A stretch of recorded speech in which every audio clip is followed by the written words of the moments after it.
Hello viewers, ఈరోజు మనం లాభ నష్టాల్లో రెండో భాగాన్ని చూద్దాం. సో మొదట మనము కొన్ని ఉదాహరణలతో కొన్ని ప్రశ్నలను చూద్దాం. సో మొదటగా చూసినట్టయితే, ఒక వర్తకుడు ఒక ట్రాన్సిస్టర్ను కొన్న ధరపై 15% ఎక్కువకు అమ్ముతాడు. అతడు దానిని చెల్లించిన దానికంటే 5% ఎక్కువకు దానిని కొని 6 రూపాయలకు ఎక్కువకు అమ్మితే అతనికి 10% లాభం వచ్చి ఉండేది. అయినట్లయితే ఆ ట్రాన్సిస్టర్ యొక్క కొన్న వెల ఎంత అని అడుగుతున్నాడు. సో ఇప్పుడు మనం ఆ ట్రాన్సిస్టర్ యొక్క కొన్న వెలను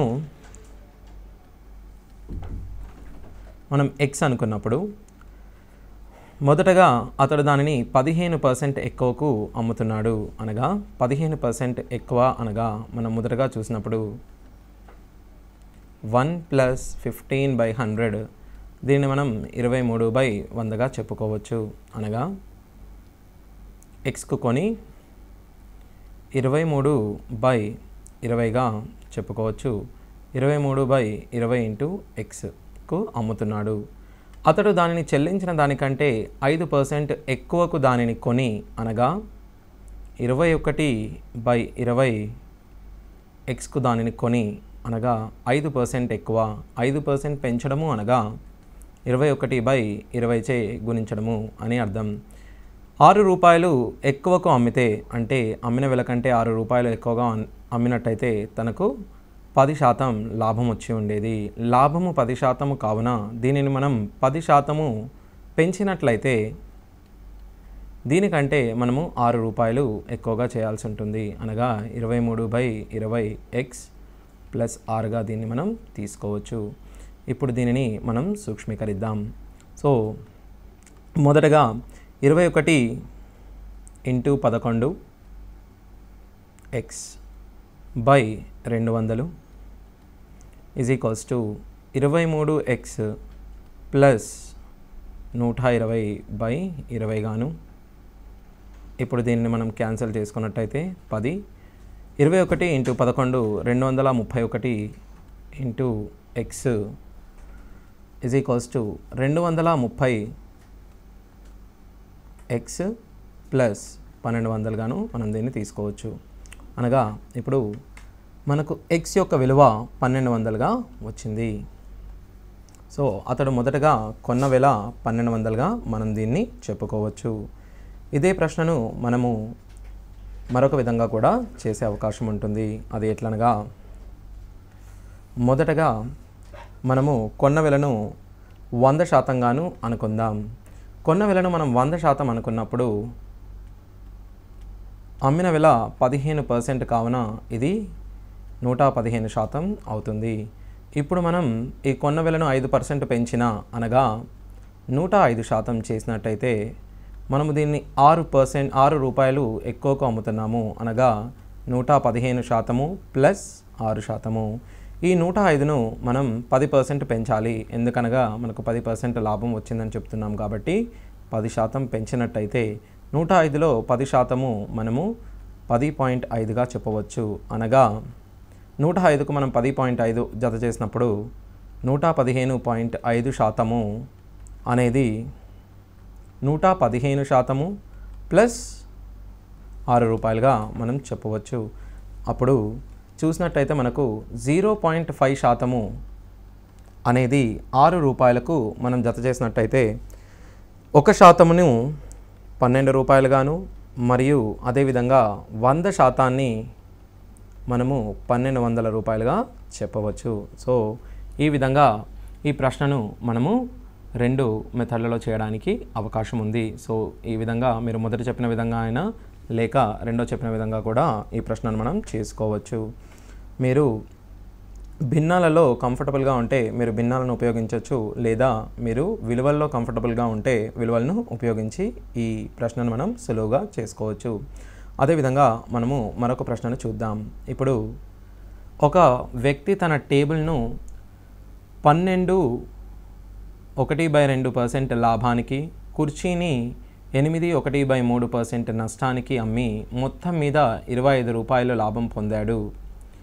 అయితే అతడు టేబుల్ని 8.1/3% నష్టానికి మరియు కుర్చీని 12.1/2 లాభానికి అమ్మినట్టయితే అతనికి లాభం కానీ నష్టం కానీ ఏదీ రాదు. అప్పుడు ఆ టేబుల్ యొక్క కొన్న ధర ఎంత? మొదటగా మనం టేబుల్ యొక్క కొన్న ధరను టీ అనుకుందాం. అదేవిధంగా కుర్చీ యొక్క కొన్న ధరను సి అనుకుందాం. సో ఇక్కడ చూసినట్టయితే 8 1/3 భిన్న రూపంలోకి మనం మార్చుకున్నట్టయితే మనకు 1/12 గాను, 12 1/2ను మనం భిన్న రూపంలోకి మార్చుకున్నట్టయితే 1/8 గాను వస్తుంది. మొదటగా టేబుల్ పైన మనకు 1/12 నష్టం వచ్చింది. అనగా టేబుల్పై 1/12 నష్టము ఈజ్ ఈక్వల్స్ టు కుర్చీపై 1/8 లాభానికి సమానము. అనగా టీ మరియు సిల నిష్పత్తిని మనము 3/2గా చెప్పవచ్చు. సో ఈ విధంగా చేసిన తర్వాత మనము మొదటి స్టేట్మెంట్ని కనుక చూసినట్టయితే టేబుల్ను తను 12 1/2 అనగా 1/8 లాభానికి, కుర్చీను 1/12 నష్టానికి అమ్మాడు. మొత్తం మీద మనకు 25 రూపాయల లాభం వచ్చింది. అనగా టేబుల్పై వచ్చిన లాభము T/8. దీనిలో నుంచి చైర్లో వచ్చిన నష్టాన్ని మనం తీసివేసినట్లయితే అనగా C/12ని తీసివేసినట్టయితే మనకు మొత్తం మీద 25 రూపాయల లాభం వస్తుంది. ఇక్కడ మనము టేబుల్ యొక్క కొన్న విలువను 3x గాను, చైర్ యొక్క కొన్న విలువను 2x గాను తీసుకుందాం. అప్పుడు ఇక్కడ మనం ప్రతిక్షేపించినట్లయితే 3x/8 2x/12 is equals to 25గా చెప్పవచ్చు. ఇప్పుడు మనం దీనిని సూక్ష్మీకరించినట్టయితే 8 12ల యొక్క కాసాగు మనం 24గా చెప్పవచ్చు. 9x మరియు 4xను 5xగా మనం చెప్పవచ్చు. ఈజ్ ఈక్వల్స్ టు 25 అనగా 5 5ల 25 x విలువ 120గా వస్తుంది. x విలువ 120గా వచ్చినప్పుడు మనం దీనిని టీ మరియు సి విలువల్లో ప్రతిక్షేపించుకున్నట్టయితే టేబుల్ యొక్క విలువ మనకు 360 గాను, చైర్ యొక్క విలువ 240 గాను వస్తుంది. సో మనకు టేబుల్ యొక్క కొన్న విలువ అడిగినందువలన మనము 360గా దీన్ని మనం చెప్పవచ్చు. సో ఇదే విధంగా ఇప్పుడు మనం మరి ఒక ఉదాహరణ చూద్దాం. ఒక వ్యక్తి 2 గుర్రాలను 72,900కు కొని ఒకదానిని 6% నష్టానికి, రెండవ దానిని 7.5% లాభానికి అమ్మగా మొత్తం మీద అతనికి లాభం కానీ నష్టం కానీ కలగలేదు. సో మొదటగా నేను మొదటి గుర్రాన్ని అనగా x, రెండవ గుర్రాన్ని అనగా yగా తీసుకుందాం. మొదటి గుర్రం పైన తనకు 6% నష్టము అనగా xలో 6% ఈజ్ ఈక్వల్స్ టు yలో 7.5% లాభము. మనకు ఇచ్చిన స్టేట్మెంట్ ప్రకారము లాభము కానీ నష్టము కానీ వాటిల్ల లేదు. అనగా లాభాన్ని మనము వచ్చిన నష్టానికి సమానం చేసుకోవాలి. సో ఇప్పుడు మనం ఇరువైపులా 100ను క్యాన్సిల్ చేసుకున్నట్లయితే మనకు x/y విలువ వస్తుంది. x/y విలువను మనం చూసినట్టయితే 7.5/6 అనగా 75/60. దీనిని మనం 5/4గా చెప్పుకోవచ్చు. సో మనకు 2 కొన్న విలువల యొక్క నిష్పత్తి వచ్చింది. ఇప్పుడు దీనిని చూసినట్టయితే ఆ 2 గుర్రాల కొన్న విలువల మధ్య భేదం ఎంత?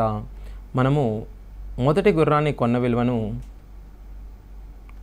5a తీసుకున్నట్టయితే రెండవ గుర్రం యొక్క కొన్న విలువ 4a తీసుకోవచ్చు. ఈ విలువల మొత్తము మనము జత చేసినట్టయితే 9a ఈజ్ ఈక్వల్స్ టు 72,900 గాను అనగా 981 అనగా ఏ విలువ 8,100గా గుర్తించవచ్చు. x మరియు yల మధ్య భేదము మనము ఏగా చెప్తున్నాం కాబట్టి ఏ వాల్యూ 8,100గా మనం తీసుకోవచ్చు. అనగా ఆ 2 గుర్రాల మధ్య భేదము 8,100గా మనం చెప్పవచ్చు. సో ఈ విధంగా లాభాన్ని మరియు నష్టాన్ని మనము ఈక్వల్ చేసుకోవడం ద్వారా ఈ ప్రశ్నను మనం సులువుగా చేసుకోవచ్చు. ఇలాగే మనము మరొక ఉదాహరణను చూద్దాం. ఒక వ్యక్తి గుర్రాన్ని మరియు గుర్రపు బగ్గీని 30,000కు కొన్నాడు. ఈ గుర్రాన్ని అతడు 20% లాభానికి, గుర్రపు బగ్గీని 10% నష్టానికి అమ్మాడు. చివరగా అతను మొత్తం మీద 2% లాభపడ్డాడు. గుర్రం యొక్క ఖరీదు ఎంత? ఈ వ్యక్తి గుర్రము మనం x అనుకుందాం, గుర్రము బగ్గీని మనము y అనుకున్నప్పుడు ఈ రెండింటిని జత చేసి తను 30,000కు కొన్నాడు. గుర్రపు పైన అతనికి 30% లాభము అనగా ప్లస్, గుర్రపు బగ్గీ పైన 10% నష్టము అనగా మైనస్ వచ్చింది. మొత్తానికి అతను 2% లాభపడ్డాడు. ఈ కాన్సెప్ట్ చూసినట్టయితే మనము ఈ క్వశ్చన్ను గ్రూపింగ్లో చేసుకోవచ్చు. అనగా మొదటగా ఎక్స్ వైలను తీసుకున్నప్పుడు 20% లాభము, ఎక్స్పై 20% లాభము మరియు వైపై 10% నష్టము, మొత్తానికి అతను 2% లాభపడ్డాడు. ఎక్స్ అండ్ వై దీని యొక్క డిఫరెన్స్ను మనము ఇటువైపుగాను మరియు వీటి మధ్య డిఫరెన్స్ను ఇటు సైడ్ తీసుకున్నప్పుడు ఎక్స్ అండ్ వైల నిష్పత్తి మనకు వస్తుంది. x/yల నిష్పత్తిని మనం చూసినప్పుడు 2:3గా చెప్పవచ్చు. ఇప్పుడు మనకు చూసినట్టయితే మొత్తం 5 భాగాలుగా ఉన్నాయి. 5 భాగాలు 30,000 అయినప్పుడు ప్రతి ఒక్క భాగము మనము 6,000గా చెప్పవచ్చు. అప్పుడు గుర్రం యొక్క విలువ 12,000 గాను, గుర్రపు బగ్గీ యొక్క విలువ 18,000 గాను చెప్పవచ్చు. అనగా 5 భాగాలు 30,000 అయినప్పుడు 2 భాగాలు 12,000 గాను, 3 భాగాలు 18,000 గాను మనం చెప్పవచ్చు. సో ఒకవేళ గుర్రపు బగ్గీ యొక్క విలువ అడిగి ఉంటే మనం 18,000 గాను చెప్పవచ్చు. అదేవిధంగా మనము ఇంకొక ప్రశ్నను చూసినట్లయితే, ఒక దుకాణదారుడు ఒక్కొక్క టీవీని 20,000 చొప్పున 2 టీవీలు అమ్మినాడు. ఒక టీవీ అమ్మకముపై అతనికి 15% లాభము మరియు రెండవ టీవీపై అతనికి 15% నష్టము వచ్చినది. అప్పుడు ఆ దుకాణదారుడికి వచ్చిన లాభము లేక నష్టము ఎంత? మొదటగా మనం చూసినట్టయితే 2 కొన్న వెలలు అమ్మిన వెలలు సమానము. అమ్మిన వెలలు సమానమైనప్పుడు అమ్మిన వెలలు రెండింటికి స్థిరంగా ఉన్నప్పుడు ఒకదానిపై లాభము x% మరియు మరొక దానిపై నష్టము x% వచ్చినప్పుడు ఈ రెండింటిపై చివరగా వచ్చు నష్టము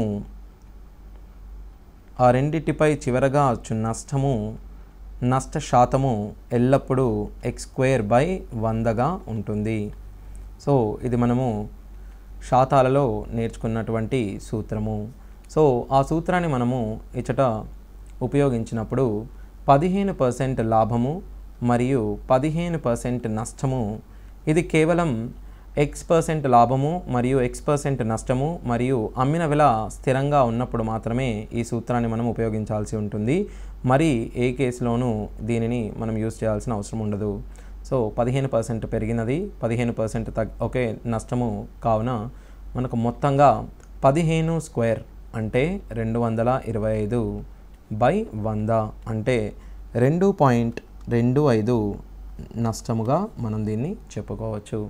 సో ఈ రకమైన ప్రశ్నలను మనం చూసినట్టయితే ఎప్పుడు కానీ అమ్మిన వెల స్థిరంగా ఇస్తాడు మరియు ఆ టీవీపై ఒకటి నష్టము మరొకటి లాభము, ఆ రెండు కూడా సేమ్ పర్సంటేజ్లు ఇవ్వడం జరుగుతుంది. అలా ఇచ్చినప్పుడు మనకు వచ్చే నష్ట శాతము ఎల్లప్పుడూ x²/100గా మనం గుర్తించాలి. అదేవిధంగా మనం మరొక ప్రశ్నను చూద్దాం. ఒక వ్యక్తి ₹1కి 2 చొప్పున ఒక నిర్దిష్ట సంఖ్యలో చాక్లెట్లను కొన్నాడు. అదే సంఖ్యలో ₹1కి 3 చొప్పున కూడా కొన్నాడు. వాటి రెండింటిని కలిపి రూపాయికి 4 చొప్పున అమ్మితే అతనికి వచ్చే లాభము లేదా నష్ట శాతాన్ని మనం ఇప్పుడు చూద్దాం. ఒక వ్యక్తి మొదటగా ఒక రకమైన చాక్లెట్లను 2 చొప్పున రూపాయికి 2 చొప్పున అనగా 2 చాక్లెట్లు ₹1కి కొనడం జరిగింది. అదేవిధంగా రూపాయికి రెండవ రకం చాక్లెట్లు రూపాయికి 3 చాక్లెట్లు కొనడం జరిగింది. మొదటగా వీటి యొక్క కాసాగును మనం తీసుకుందాం. సో ఇప్పుడు మనం చూసినట్టయితే వీటి యొక్క కాసాగుని మనం చూద్దాం. మనము ఈ రెండు కలిపినప్పుడు 5 చాక్లెట్లను మనం వీటి యొక్క కాసాగు చూసినట్టయితే 3 చాక్లెట్ 6 కాసాగుగా చెప్పవచ్చు. అన్నప్పుడు 3 చాక్లెట్లను 2 × 3 చే మరియు దీనిని 3 × 2 చే మల్టిప్లై చేసినప్పుడు మొదటగా 6 చాక్లెట్లను మనకు ఇక్కడ ₹3గా కొనడం జరుగుతుంది. అదేవిధంగా ఇక్కడ 6 చాక్లెట్లను మనం 2 రూపాయలు వెచ్చించి కొనడం జరుగుతుంది. మొత్తానికి మనము 12 చాక్లెట్లను 5 రూపాయలు వెచ్చించి కొనడం జరుగుతుంది. సో ఇదే విధంగా 12 చాక్లెట్లను మనం అమ్మినప్పుడు చూసినప్పుడు ఈ రెండింటిని కలిపి రూపాయికి 4 చొప్పున 4 చాక్లెట్లను 1 రూపాయికి అమ్మినప్పుడు 12 చాక్లెట్లను 3 రూపాయలకు అమ్ముతున్నట్టు మనకు చెప్పవచ్చు. అనగా 12 చాక్లెట్ల యొక్క కొన్న విలువ 5 మరియు 12 చాక్లెట్ల యొక్క అమ్మిన విలువ 3గా చెప్పవచ్చు. 5కు కొని మనం 3కు అమ్మినప్పుడు మనము నష్టపోతాము. మనకు వచ్చిన నష్ట శాతాన్ని కనుక మనం చూసినట్లయితే 2 రూపాయల నష్టము 5 రూపాయల పైన వచ్చినందున 2/5ను మనము 40%గా చెప్పవచ్చు. సో ఈ వ్యాపారంలో మనం 40% నష్టపోయాము. సో మొదటగా మనం ఇందులో గుర్తించవలసినది చాక్లెట్లను 2 రకాలుగా ఇవ్వడం జరిగింది. ఈ 2 చాక్లెట్లను మనము సమాన సంఖ్యలో తీసుకొనినప్పుడు మాత్రమే మనం కొన్న విలువను కనుక్కోవాలి. దాని తరువాత అమ్మిన విలువతో పోల్చినప్పుడు మనకు లాభం కానీ నష్టం కానీ వచ్చినట్టు తెలుస్తుంది. సో ఆ విధంగా ఈ ప్రశ్నను మనం చేయాల్సి ఉంటుంది. అదేవిధంగా అమల రూపాయలు 450 విలువైన వస్తువును కొన్నది. వాటిలో 1/3వ వంతును ఆమె 10% నష్టానికి అమ్మినది. మొత్తం వ్యవహారంపై 20% లాభం పొందడానికి మిగిలిన వస్తువులను ఆమె అమ్మవలసిన లాభ శాతము ఎంత? మొదటగా చూసినట్టయితే మనము దీనిని 2 రకాలుగా చేయవచ్చు. సో మొదటగా అమల 450 విలువైన వస్తువులను కొన్నది.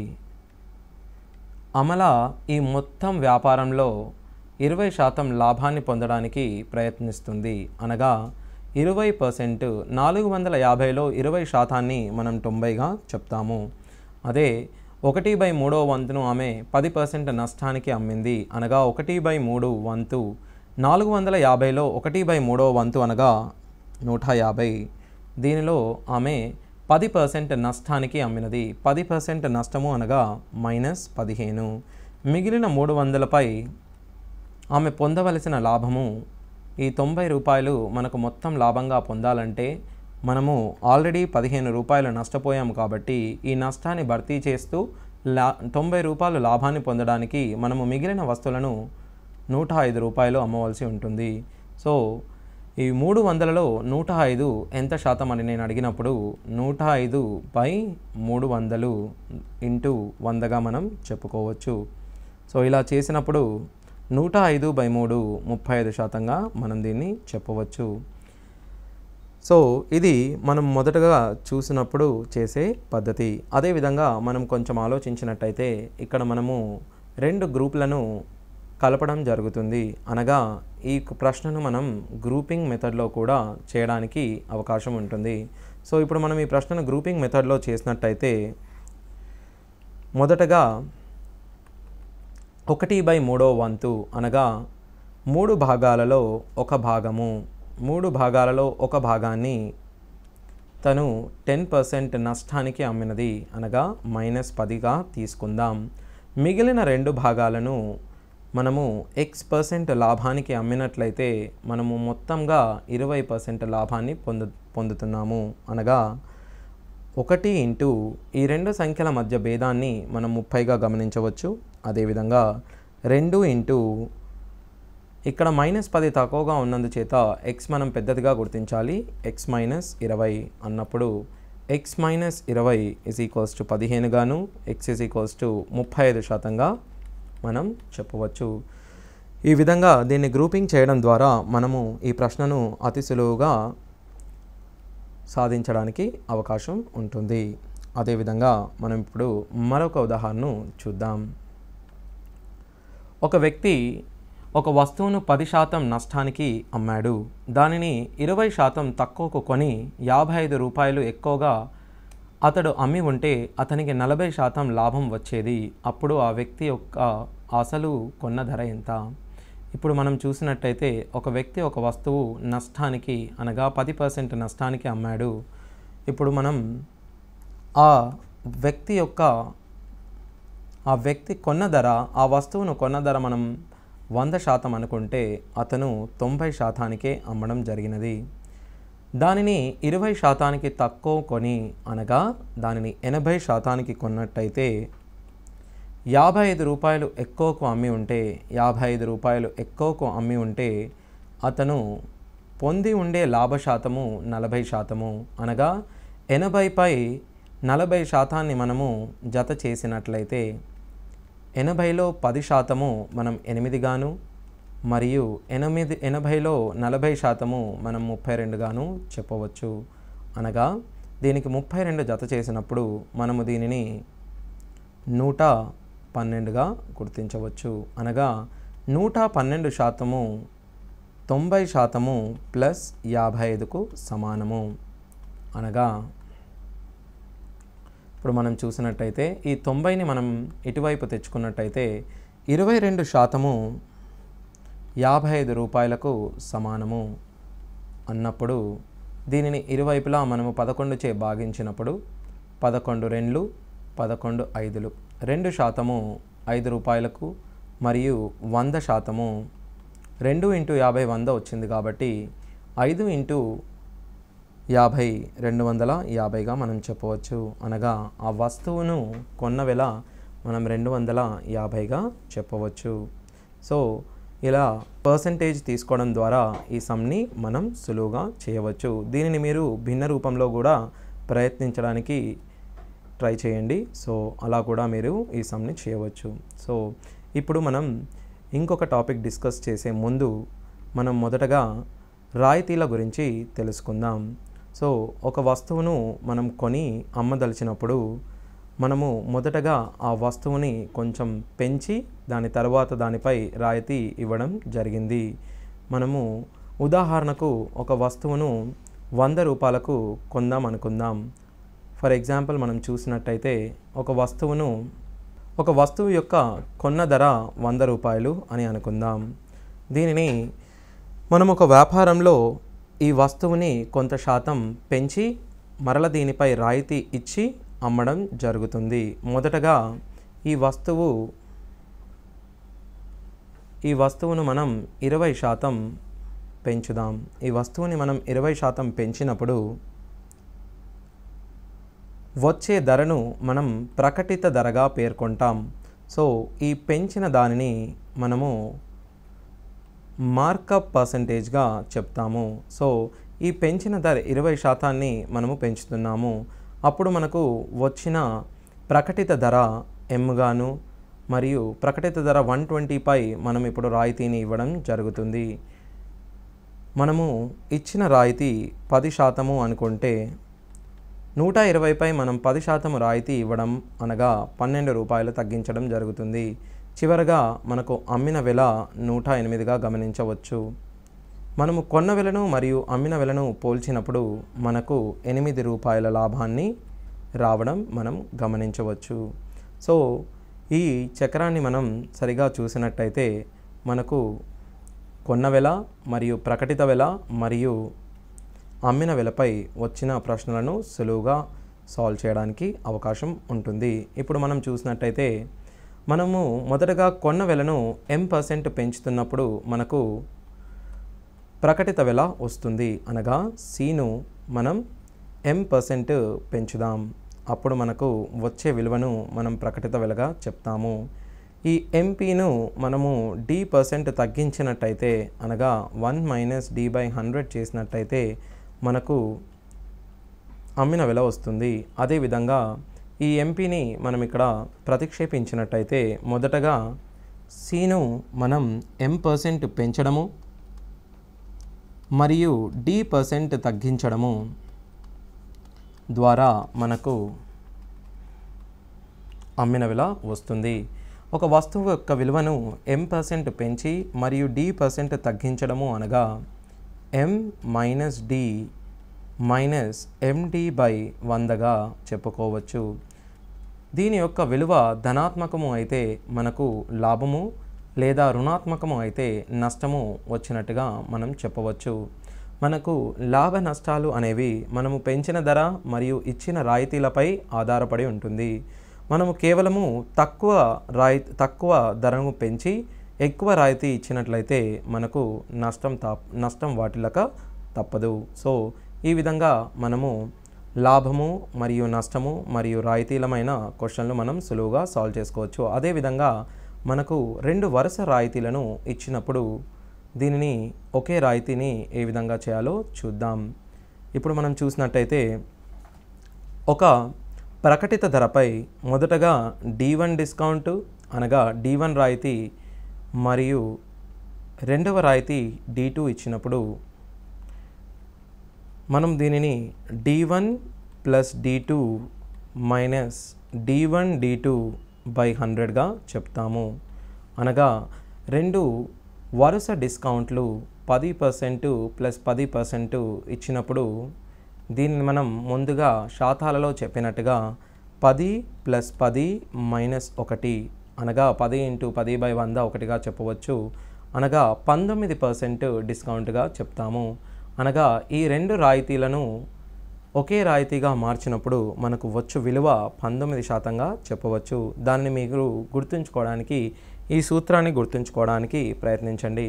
మొదటగా D1 విలువ ఒక వస్తువును D1 మరియు D2 తగ్గించినప్పుడు ఆ వస్తువులోని తగ్గుదల D1 plus D2 minus D1 D2 by 100గా మీరు చెప్పవచ్చు. సో దీనిపై ఇప్పుడు మనము కొన్ని ప్రశ్నలను చూద్దాం. మొదటగా ఒక చొక్కా మరియు ప్యాంటు యొక్క ప్రకటిత ధరల నిష్పత్తి 2:3. చొక్కాపై దుకాణదారుడు 25% డిస్కౌంట్ను ఇస్తాడు. చొక్కా మరియు ప్యాంటుల జత ధరపై మొత్తం డిస్కౌంట్ 20% అయినా ప్యాంటుపై ఇచ్చిన డిస్కౌంట్ సుమారుగా ఎంత? ఇప్పుడు మనము చూసినట్టయితే చొక్కా మరియు ప్యాంటు 2 కలిపి మనం డిస్కౌంట్ కనుక్కోదలుచుకున్నాము అన్నప్పుడు ఇది మనకు గ్రూపింగ్ కాన్సెప్ట్ కిందకి వస్తుంది. సో మొదటగా మనము చొక్కా యొక్క విలువ 2 మరియు ప్యాంటుపై 3గా తీసుకుందాం. చొక్కాపై దుకాణదారుడు 25% డిస్కౌంట్ ఇవ్వడం జరిగింది. ప్యాంటుపై ఇచ్చిన డిస్కౌంట్ను మనం Xగా తీసుకున్నట్టయితే రెండిటిపై మనకు వచ్చిన మొత్తం డిస్కౌంట్ 20గా చెప్పవచ్చు.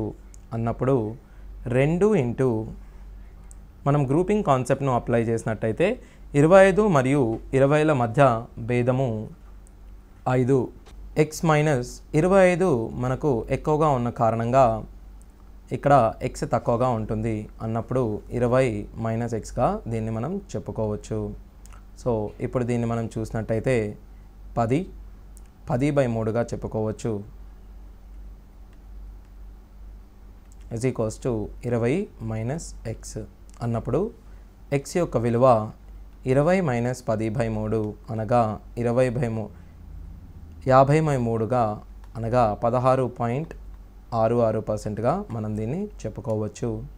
సో దీన్ని మనం N1A2 పద్ధతిలో కూడా చేసుకోవచ్చు. మొదటగా మనకు చొక్కాపై వచ్చిన డిస్కౌంట్ను చూసినట్టయితే 25% మరియు ప్యాంటుపై వచ్చిన డిస్కౌంట్ చూసినట్టయితే X%గా మొత్తంపై మనకు 20% డిస్కౌంట్ వచ్చింది అన్నప్పుడు N1A1 50 గాను N2A2 3x గాను బై 5 ఈజ్ ఈక్వల్స్ టు 20గా చెప్పవచ్చు. అదేవిధంగా 50 plus 3x is equals to 100 అనగా 3x 50 x is equals to 50/3 50/3 అన్నప్పుడు మనకు 16.66% వస్తుంది. సో ఈ విధంగా మనము ఈ ప్రశ్నను సాధించడానికి అవకాశం ఉంటుంది. సో అదేవిధంగా మనం మరొక ఉదాహరణ చూసినట్టయితే ఒక దుకాణదారుడు 10% మరియు 20% వరుస రాయితీలను ఇచ్చాడు. అతను ఒక వస్తువును 432కు అమ్మితే ఆ వస్తువు యొక్క ప్రకటిత విలువ ఎంత? మొదటగా ఆ వస్తువు యొక్క ప్రకటిత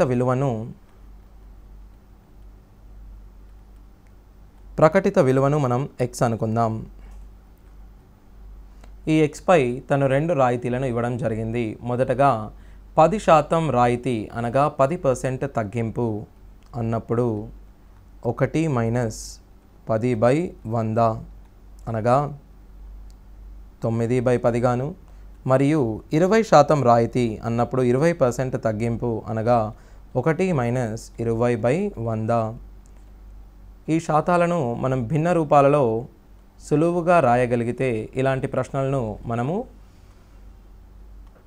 ఈజీగా చేయడానికి అవకాశం ఉంటుంది. మొదటగా x ఇంటూ 10% తగ్గించిన కారణంగా దీనిని మనం 9/10 గాను, మరియు 20% తగ్గించిన కారణంగా దీన్ని మనం ఇంటూ 4/5 చేసుకున్నట్టయితే మనకు మొత్తంగా వచ్చిన విలువ 432. మొదటగా దీనిని మీరు 9చే ఇరువైపులా భాగించినప్పుడు 9 4 36 అనగా 7, 9 8 72గా మనం చెప్పుకోవచ్చు.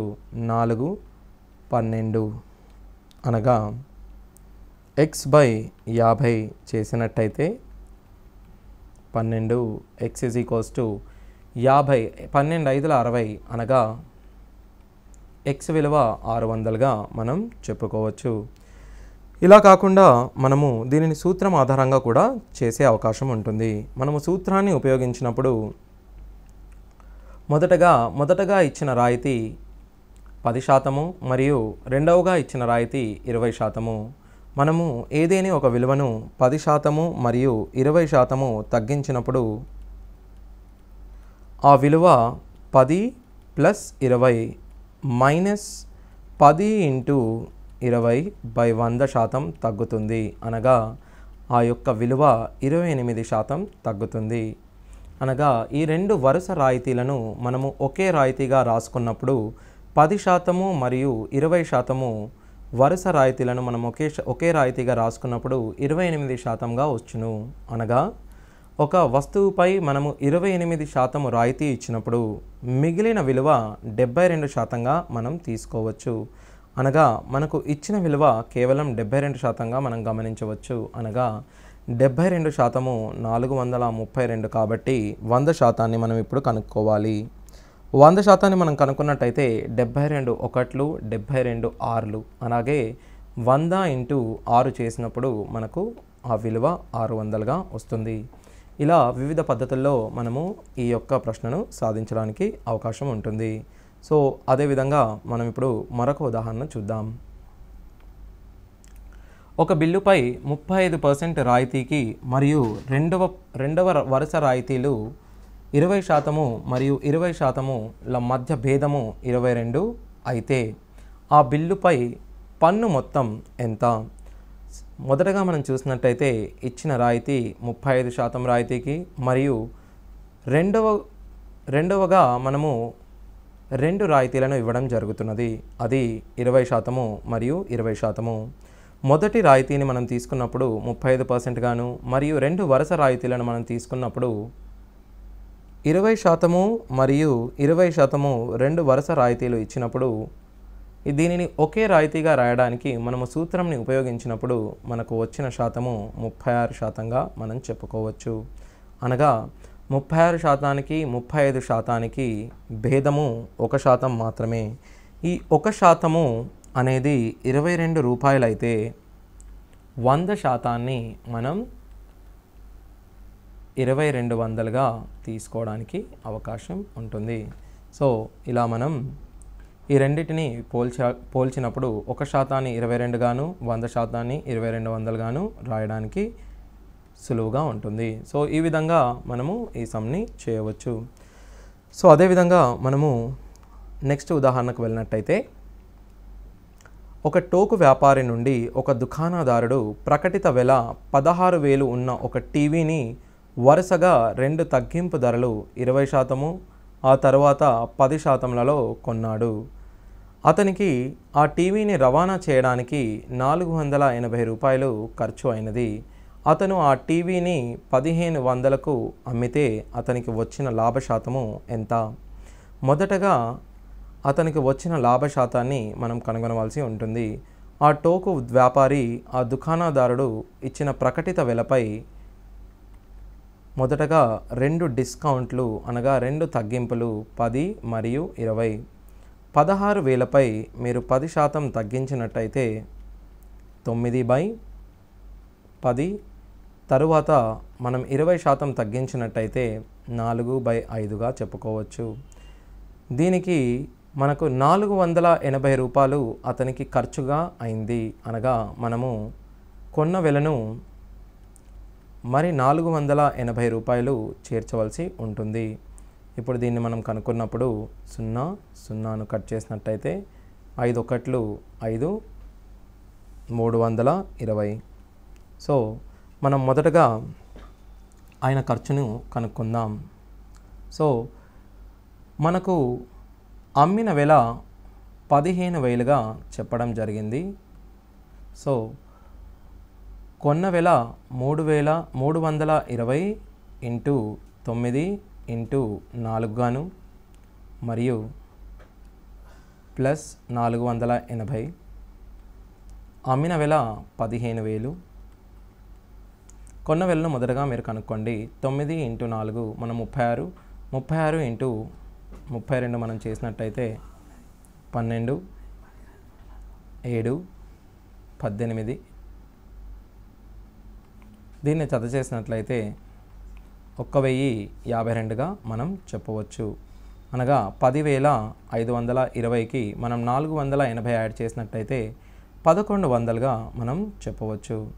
1,100 కొన్న వెల అయినప్పుడు దీన్ని మనం 11 చేసినట్టయితే 1,200 మనకు కొన్న వెల అవుతుంది. 1,200 కొన్న వెల మరియు 1,500 అమ్మిన వెల అయినప్పుడు మనకు 3,000 లాభాన్ని మనం గణించడం జరుగుతుంది. లాభము ఈజ్ ఈక్వల్స్ టు 3,000 బై మన కొన్న వెల 12,000 అయినప్పుడు దీన్ని మనం 1/4 అనగా 25% లాభంగా చెప్పుకోవచ్చు. సో మొదటగా మనము దీని యొక్క కొన్న వెలను కనుక్కుంటున్నాము. కొన్న వెల 12,000 గాను అమ్మిన వెల 15,000 గాను వచ్చింది. సో కొన్న వెల అమ్మిన వెలను మనం చూసినప్పుడు లాభ శాతాన్ని ఈజీగా క్యాలిక్యులేట్ చేసుకునే అవకాశం ఉంటుంది. ఇప్పుడు మనము మరి ఒక ఉదాహరణను చూద్దాం. ఒక వస్తువు ప్రకటన వెల 6,000. 2 వరుస డిస్కౌంట్లు ఇచ్చి ఆ వస్తువు రూపాయలు 4,080కి అమ్మినారు. మొదటి డిస్కౌంట్ 20% అయితే రెండవ డిస్కౌంట్ ఎంత? సో మొదటగా ఆ వస్తువు విలువ 6,000 రూపాయలు. మనం మొదటగా ఈ వస్తువుపై 20% డిస్కౌంట్ ఇచ్చాము అంటే 20%ని మీరు కనుగొన్నట్టయితే 6,000లో 10%ని 600 గాను 20%ని మనము 1,200 గాను చెప్పవచ్చు. 600 అదేవిధంగా 20% 1,200 గాను మనం చెప్పవచ్చు. దీనిని మనం 1,200 తగ్గించినప్పుడు 4,800గా వస్తుంది. ఇప్పుడు మనం చివరగా ఈ వస్తువును 4,080 రూపాయలకు అమ్మడం జరుగుతుంది. అనగా మనకు రెండవ డిస్కౌంట్ 4,800 నుండి 4,080 రూపాయలకు తగ్గడం అనగా 720 రూపాయలు 4,800 రూపాయల పైన తగ్గడం జరిగినది. ఇంటూ 100 చేసినట్టయితే 0 2 0 2 0 మీరు క్యాన్సిల్ చేయండి. 12 4 12 60 అనగా 60/4ను మనము 15% డిస్కౌంట్గా చెప్పవచ్చు. సో ఈ విధంగా మనము దీనిని రెండవ డిస్కౌంట్ 15%గా గుర్తించవచ్చు. సో ఇదే విధంగా మనము మరొక ప్రశ్నను చూద్దాం. ఒక చొక్కా యొక్క ప్రకటిత ధర 480. దుకాణదారుడు దానిపై 10% డిస్కౌంట్ ఇస్తే అతడు 8% లాభాన్ని పొందుతాడు. సో డిస్కౌంట్ ఏమీ ఇవ్వకపోతే అతని లాభ శాతం ఎంత? చొక్కా యొక్క ప్రకటిత ధర మనం చూసినట్టయితే 480 రూపాయలుగా తెలుస్తుంది. దుకాణదారుడు దానిపై 10% డిస్కౌంట్ ఇచ్చినట్లయితే అతడు 8% లాభాన్ని పొందుతాడని మనం చెబుతున్నాము. మొదటగా మనము ఆ చొక్కా యొక్క కొన్న వెలను x అని అనుకుందాం. కొన్న వెల x అయినప్పుడు అమ్మిన వెల 10% లాభం కాబట్టి 8% లాభం కాబట్టి మనము అమ్మిన వెలను 8% పెంచాలి. 108 బై 100 ఇంటూ 8% కొన్న విలను పెంచినట్లయితే మనకు అమ్మిన విల వస్తుంది. ఇదే విధంగా ప్రకటిత ధరపై మనము ఇచ్చిన డిస్కౌంట్ శాతము 10 అనగా 480పై మీరు 10% తగ్గించండి. 480పై మనం 10% తగ్గించడము అనగా 480 ఇంటూ 9/10గా మనం చెప్పవచ్చు.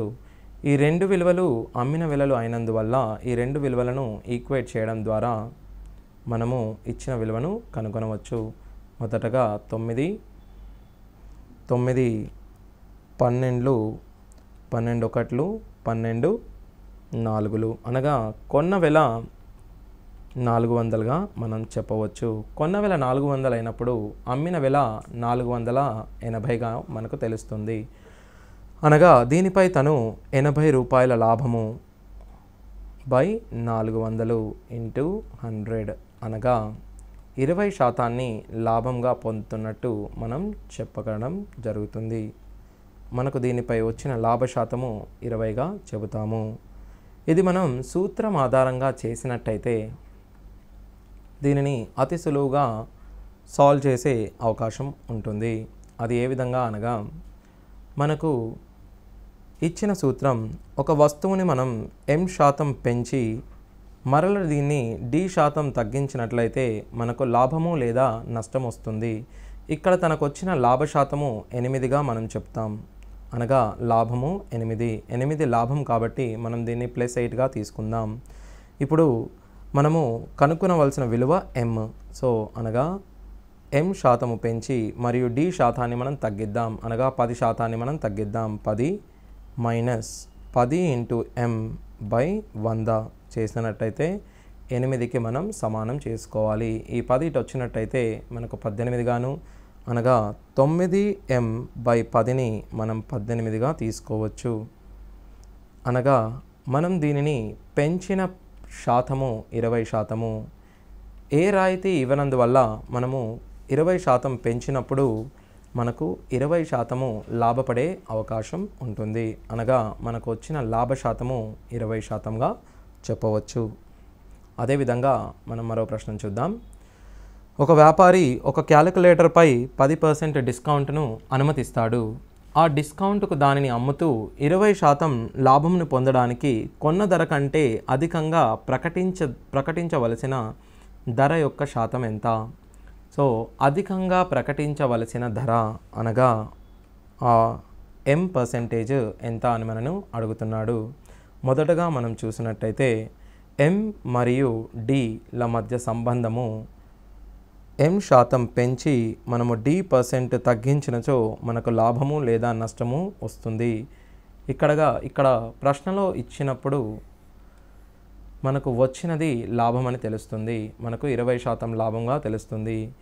ఈ సూత్రాన్ని మనము విశదీకరిస్తే m minus d minus md by 100 is equals to p గాను, దీనిలో నుంచి ఈ dని మనం ఇటు పంపించినప్పుడు mని కామన్ తీసుకున్నట్టయితే 1 minus d by 100 is equals to d plus pగా మనం చెప్పవచ్చు. అనగా ఇప్పుడు మనం ఇచ్చిన విలువలను ప్రతిక్షేపించినట్లయితే ఇచ్చిన డిస్కౌంట్ విలువ 10% మరియు ఇచ్చిన లాభం యొక్క విలువ 20%. దీనిలో మనం ప్రతిక్షేపించినట్లయితే 1 మైనస్ 10/100ను మనం 9/100 గాను, అదేవిధంగా d ప్లస్ p అనగా 10 + 20 30 గాను మనం గుర్తించవచ్చు. ఇప్పుడు మనం దీన్ని కట్ చేసినట్టయితే 3 10 m విలువ 100/3 అనగా 33 1/3%గా దీన్ని మనం చెప్పవచ్చు. సో ఈ విధంగా మనము అధికంగా ప్రకటించవలసిన ధర అనగా మార్కప్ పర్సంటేజ్ను మనం కనుక్కోవడం జరుగుతుంది. సో ఈ సూత్రాన్ని మీరు గుర్తుంచుకోవడానికి ప్రయత్నించండి. ఈ సూత్రం కనుక మీకు గుర్తున్నట్టయితే ఈ సూత్రం నుండి విలువలు ప్రతిక్షేపించి మీరు డైరెక్ట్గా సాల్వ్ చేయడానికి అవకాశం ఉంటుంది. సో ఇదే విధంగా మనం ఇంకో ప్రశ్నను చూద్దాం. ప్రకటిత ధరపై 20% డిస్కౌంట్ ఇవ్వగా ఒక వస్తువుపై 20% లాభం వచ్చింది. ప్రకటిత ధరపై 25% డిస్కౌంట్ ఇచ్చినప్పుడు వచ్చే లాభ శాతము ఎంత? మనము మొదటగా ప్రకటిత ధరపై 20% డిస్కౌంట్ ఇచ్చినప్పుడు వచ్చిన లాభము 20%. ఇప్పుడు మనం చూసినట్టయితే ఈ రెండు కేసెస్లో మనము m స్థిరంగా ఉన్నట్టు గుర్తించవచ్చు. ఇందాక చెప్పినట్టుగా మనకు m విలువ m into 1 minus d/100 is equals to d+p మనం చెప్పవచ్చు. అనగా m యొక్క విలువ d+p/1 మైనస్ d/100. m స్థిరంగా ఉన్నప్పుడు మనం దీనిని d1 + p1/1 మైనస్ d1/100 గాను, అదేవిధంగా d2 + p2/1 మైనస్ d2/100 గాను చెప్పవచ్చు. అనగా మొదట డిస్కౌంట్ 20%, అనగా d1 20%, మొదటి లాభము p1 20%, రెండవ డిస్కౌంట్ 25%, అనగా d2 25%. అప్పుడు p2 ఎంత అని అడుగుతున్నాడు. 20 + 20 40, అనగా ఇక్కడ మనం 40 ప్రతిక్షేపించినప్పుడు 20% డిస్కౌంట్ ఇచ్చినప్పుడు మనకు వచ్చిన శాతము 80% గాను, మరియు d2 అనగా 25, ప్రాఫిట్ p2 అనగా p2 తీసుకోండి. 25% ఇచ్చినప్పుడు మనం 75%గా తీసుకోవచ్చు. 1 2 2 1 2 37.5, అనగా మనకు వచ్చిన p2 వాల్యూ 37.5 నుండి మనం 25ను తీసివేయాల్సి ఉంటుంది. అనగా 12.5 అనేది మనము రెండవసారి ఇచ్చిన ప్రాఫిట్. రెండవసారి మనకు వచ్చిన లాభ శాతాన్ని మనము 12.5గా మనం గుర్తించవచ్చు. దానికి మనము ఈ సూత్రాన్ని ఉపయోగించవచ్చు. ఒకవేళ ఈ సూత్రము ఇవ్వకున్నా మీరు ఈ ఫార్ములాను ఏ విధంగా చేయవచ్చో మనం ఇప్పుడు చూద్దాం. మొదటగా ఆ వస్తువు యొక్క కొన్న విలువను మీరు 100 అనుకోండి. సో కొన్న విలువ మనకు 100 అయినప్పుడు మనము ఈ వస్తువుపై వచ్చిన లాభ శాతము 20%, అనగా మనము దీనిని అమ్మిన వెల 120. కానీ దీనిపై ప్రకటించిన విలువ మనము x అనుకున్నట్టయితే 20% డిస్కౌంట్ ఇచ్చినప్పుడు మనకు 120గా వచ్చింది. అనగా xని మనం 20% తగ్గించినప్పుడు, అనగా 4/5 చేసినప్పుడు 120 వచ్చింది. అనగా x విలువ 150గా చెప్పవచ్చు. అనగా ఆ వస్తువు యొక్క ప్రకటిత ధర 150గా చెప్పవచ్చు. ఇప్పుడు ఆ వస్తువు ప్రకటిత ధరపై 25% డిస్కౌంట్ ఇవ్వడం జరిగింది. ఈ వస్తువు యొక్క కొన్న వెలను మనము 100 గాను, మరియు 25% డిస్కౌంట్ ఇవ్వడము అనగా మనకు 37.5 రూపాయలును 25%గా చెప్పవచ్చు. మనము అమ్మిన వెల 112.5, మనము కొన్న వెల 100 రూపాయలు గాను, అమ్మిన వెల 112.5 రూపాయలు, అనగా మనకు వచ్చిన లాభ శాతము 12.5%గా మనం గుర్తించవచ్చు. ఎప్పుడు కానీ మనం చూసినట్టయితే మన కొన్న విలువ 100గా ఉన్నప్పుడు మన లాభాన్ని మనం లాభ శాతంగా రాసుకునే అవకాశం ఉంటుంది. కేవలము మన కొన్న వెల 100 ఉన్నప్పుడు మాత్రమే మనము లాభాన్ని లాభ శాతంగా రాసుకోవచ్చు. అందుకే మనము ఎప్పుడైనా ఏదైనా ఒక వస్తువు విలువను అనుకొనడానికి సులువుగా ఉండడానికి మనము 100గా తీసుకుంటాం. సో అదేవిధంగా మనం మరొక ప్రశ్నను చూసినట్టయితే, ఒక వ్యాపారి నగదు చెల్లింపునకు 10% డిస్కౌంట్ ఇస్తాడు. 8% లాభాన్ని పొందడానికి అతని వస్తువులపై కొన్న ధర కంటే ఎంత శాతము ఎక్కువగా ప్రకటిత ధరను సూచించాలి? సో ఎంత శాతం ఎక్కువగా అని మనకు అన్నప్పుడు అది మార్కప్ పర్సంటేజ్ అవుతుంది. అనగా మనకు MDPల మధ్య సంబంధాన్ని చూసినప్పుడు ఇదివరకు చెప్పినట్టుగా m × 1 - d/100 is equals to మనము డి ప్లస్ పిగా చెప్పవచ్చు. అనగా ఇచ్చిన డిస్కౌంట్ 10% మరియు ఇచ్చిన లాభము 8%. అనగా ఎమ్ ఇంటూ డి మరియు పి విలువలను మనం ఇందులో ప్రతిక్షేపించినట్లయితే 10ని మనం ప్రతిక్షేపించినప్పుడు 9/10గా, మరియు డి అనేది 10, పి అనేది 8 అనగా 18. ఎమ్ ఇంటూ 9/10 ఈజ్ ఈక్వల్స్ టు 18 అనగా ఎమ్ విలువ 20%గా మనం చెప్పవచ్చు. సో దీనిని మనం సూత్రం ఉపయోగించకుండా వాల్యూని అనుకొని కూడా మనం దీన్ని చేయవచ్చు. మొదటగా మనం కొన్న వెలను 100 రూపాయలుగా అనుకుందాం. మనకు వచ్చిన లాభం 8%, అనగా మనము 108 రూపాయలకు అమ్ముతున్నాము.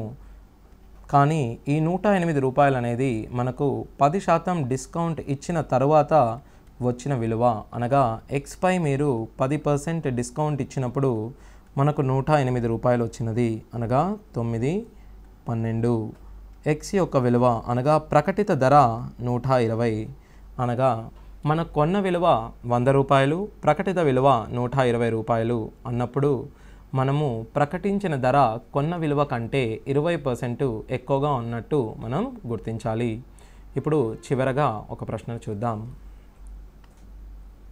ఒక దుకాణదారుడు ఒక చొక్కా ధరను 30% పెంచి ఆ తరువాత 30% డిస్కౌంట్ ఇస్తాడు. ఆ చొక్కా యొక్క అసలు ధర 1200 రూపాయలు అయితే ఆ వినియోగదారుడు చెల్లించవలసిన సొమ్ము. ఇక్కడ మనను మొదటగా చొక్కా ధరను 30% పెంచడం జరిగింది.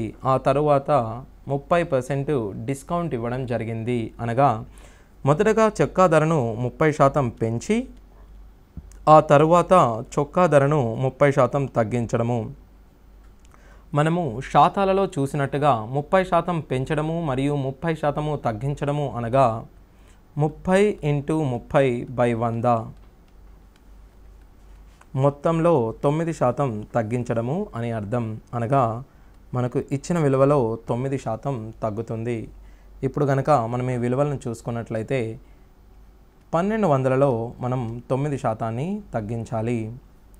1200లో 9% మనము మొదటగా 1200లో 1% 12 గాను ఇంటూ 9 అనగా 108 గాను గమనిస్తాం. ఈ 1200లో నుంచి మనము 108ని కనుక తీసివేసినట్లయితే మనకు అమ్మిన వెల 1092గా మనం చెప్పవచ్చు. అనగా ఆ వినియోగదారుడు చెల్లించవలసిన సొమ్ము మనము 1092గా చెప్పవచ్చు. సో ఈ విధంగా మనము ఈ సమ్స్ను చేస్తాము.